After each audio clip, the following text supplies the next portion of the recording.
everybody, I'm Katerina. I'm a singing teacher from Berlin, living in Berlin right now.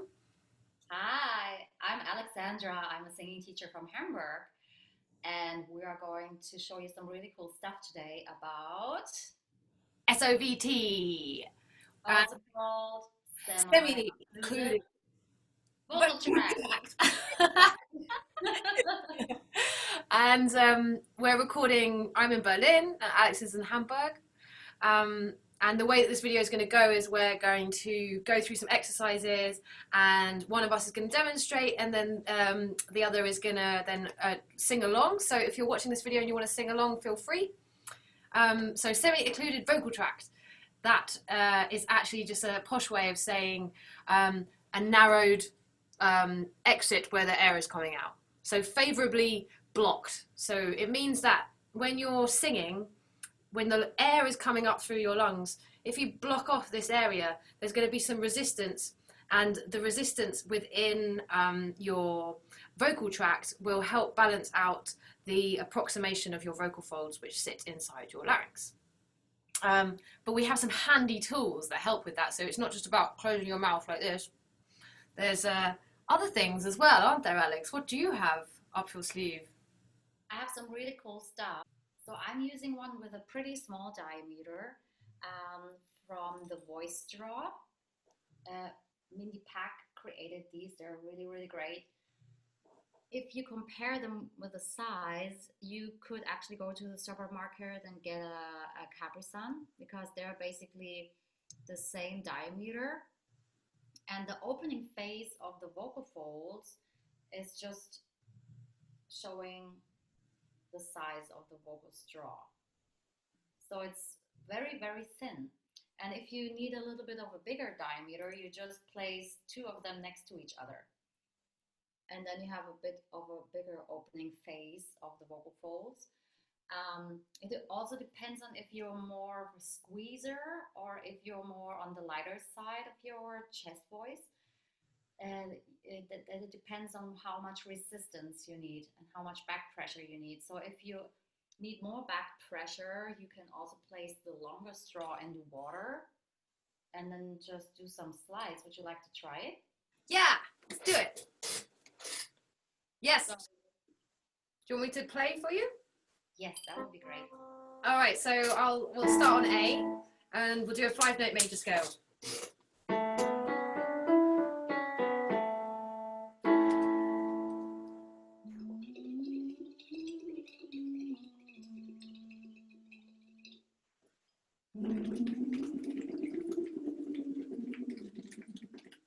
What's really important is that the further you go in with the bottle, the more pressure you're going to feel. So in the same way as the diameter of the straw, like what you were just saying, Alex. And this is also dependent on the shape of the larynx that you were born with. So if you were born with biologically born a male, then you're going to have a larger larynx than someone biologically born as a female. So that's important. So, but you don't need to spend lots of money, do you? Because like you just said, you can go and buy a Capri Sun and then get a smaller straw. Exactly. And it's just like easier if you use a short bottle, because then the straw won't be falling into the water bottle. And especially in the mornings, I really like to use a little bit more back pressure. Or if you went out the night before, it's better to use a bigger straw. So you can just go to the supermarket and try one of those normal drinking straws with a little bit of a wider diameter. So it depends on, like, you will feel it when you're squeezing, or when you're not having enough back pressure, you might have to use a smaller size. So and this is a lax Vox straw. So what you want to do is you want to achieve a steady airflow, right? So what we want to do is we want to practice now going voiced and unvoiced. So should we go through some unvoiced and voiced consonants? yeah, just to explain it to you guys. So an unvoiced consonant it means that the vocal folds, so the source, is not involved. For example, a p. Well, then if you put your hands here and you say a but, you can feel that vibration, can't you? Yeah, b, b, b, b. So this is a voiced consonant. Yeah. Maybe you guys can also think of other voiced and unvoiced consonants. And just to get you a better feeling for how it's going to work with the bottle and the water and the straw. Yeah. So if it's unvoiced, would you like to try it out, Katarina? Yeah, exactly. And the reason you're obviously not going to be able to make the actual sound of the p and the b as we do this, but it's about helping you control what's happening inside your larynx, which is super abstract, really, because you're trying to control something you can't see. So even though it's kind of abstract that we move our hand, right? Like moving your larynx, moving your vocal folds is even more abstract because it's happening right inside of you. But if we say just a p, and then a b, then you can really feel it. So let's just try that with the water. So we're just going to do with a b, okay? So again, like a trumpet and not slouching forward, which is like easy to do. And like, if you don't think about it, you do end up doing this. So.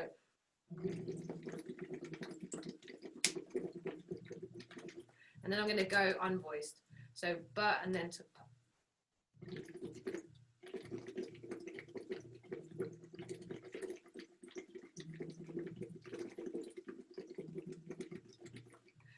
It's important to keep that steady stream, the bubbles going at bubbling at the same pace, and then you can see that your airflow is steady and releasing steadily, which is also what this exercise is for. It's like to help get that approximation of the vocal folds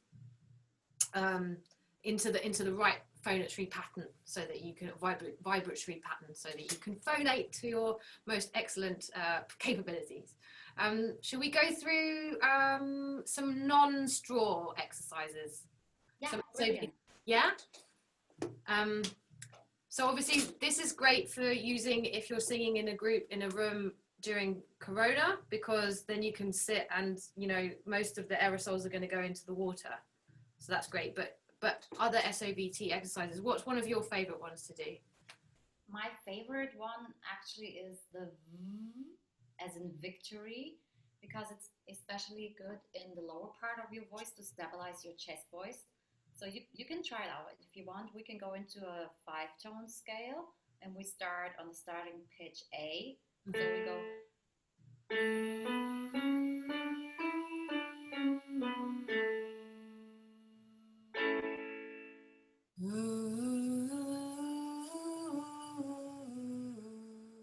Nice.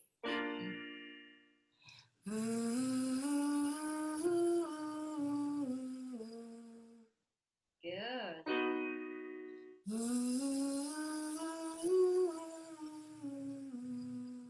And if obviously sing along with this. Yeah, it feels really, really good. And sing along, if you're watching this video, sing along with it as we do it. That's why we're doing these little breaks, to give you a chance to feel it. Feels very buzzy. Yeah, and it's just gonna give you a little bit more resistance, but airflow at the same time. And I really like that. In comparison to the lip trill, which is going to reduce the resistance at the source. Remember, it's always feeding back the energy back to the source and helps the vocal folds in oscillation. So the lip trill, for example, it's not so easy for a lot of people, especially because what it does, it's mirroring what your vocal folds are doing. So if you are on the breathy side, it's going to show your lip trill is not going to be able to sustain, because you're going to but if you are in a solid chest voice and you're going, you can also like place your fingers on the side of your cheeks and also massage the soft part of your chin, so the bottom of your tongue, to check if you have any extrinsic muscles involved. Extrinsic means that there is a muscle recruitment from the outside. When your vocal folds, the intrinsic muscles, are not doing their job correctly, there's always some extrinsic muscle recruitment to support this. So if you're feeling that you are too light in the bottom of your voice, just make sure that you're working on maybe some first before you go to the lip trill. Go, and then you can actually stay on one note first.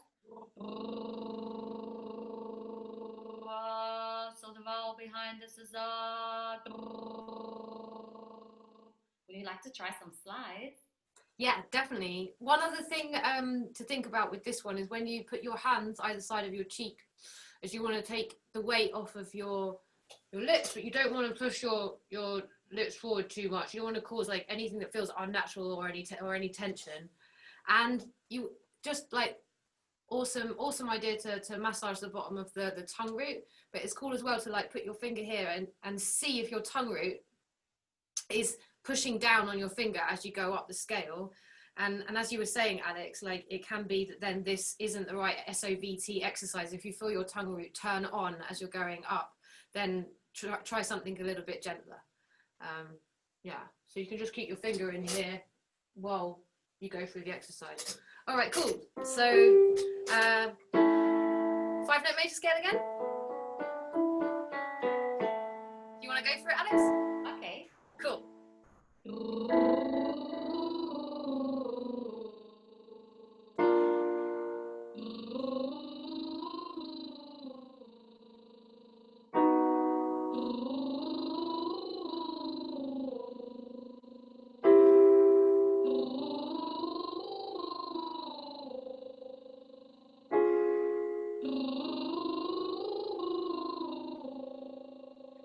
And so on all the way up and down your range. Yeah, brilliant. Well, if you feel like that you need a little bit more stretching and thinning out, especially when you're more on the heavy side of your voice, you might as well use an octave and a half scale. Shall we try this one? Yes.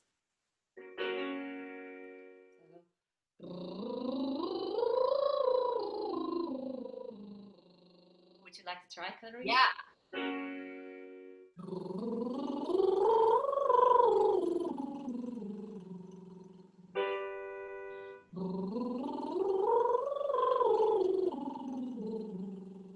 Nice.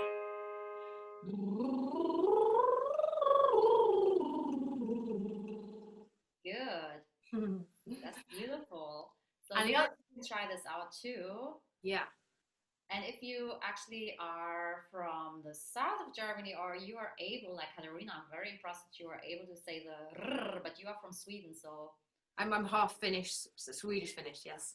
Exactly. Because guys in Hamburg really struggle with that. So if you're able to do it and you need a little bit less resistance, you can try the tongue trill.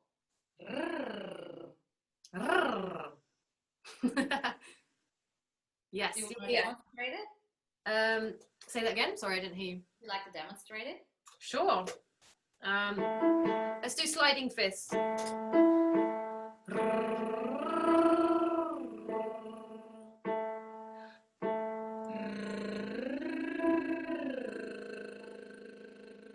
And obviously we're recording this on Zoom, so there might be a little bit of lag with the music. So if it is so, then forgive us. It's the internet's fault.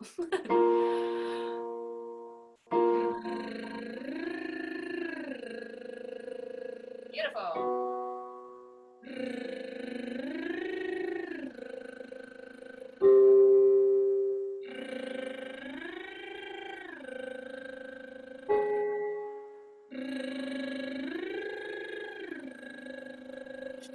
Lovely jubbly.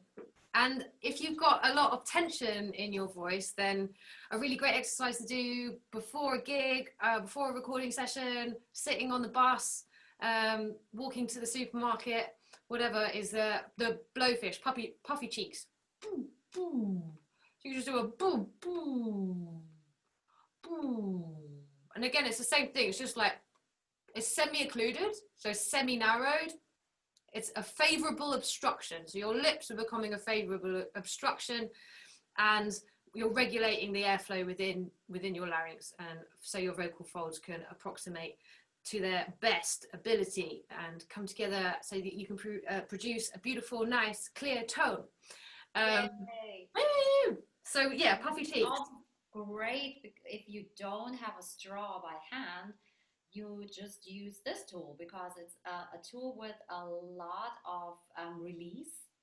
So it's going to reduce the resistance. So if you are someone, for example, who's like singing with a little bit of nasality, it's a really good tool. I'm just exaggerating now so you hear the difference, because when you go, it's going to help you with that.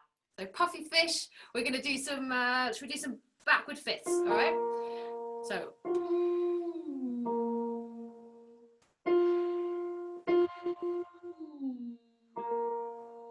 Awesome.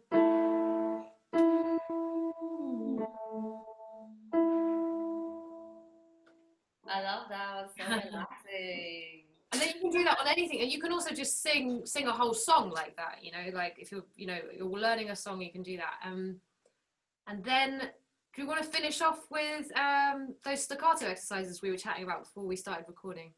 Yeah. So you remember we were talking about resistance. So if you're on a squeezy side, the puffy cheeks is great for you. Because it's lowering your larynx. But if you are on the lighter side, then this tool wouldn't be so good for you. So then you can try a staccato, edgy, So you just say, I don't want to go outside, Keep it very, like a squeaky door. So you and then you can just go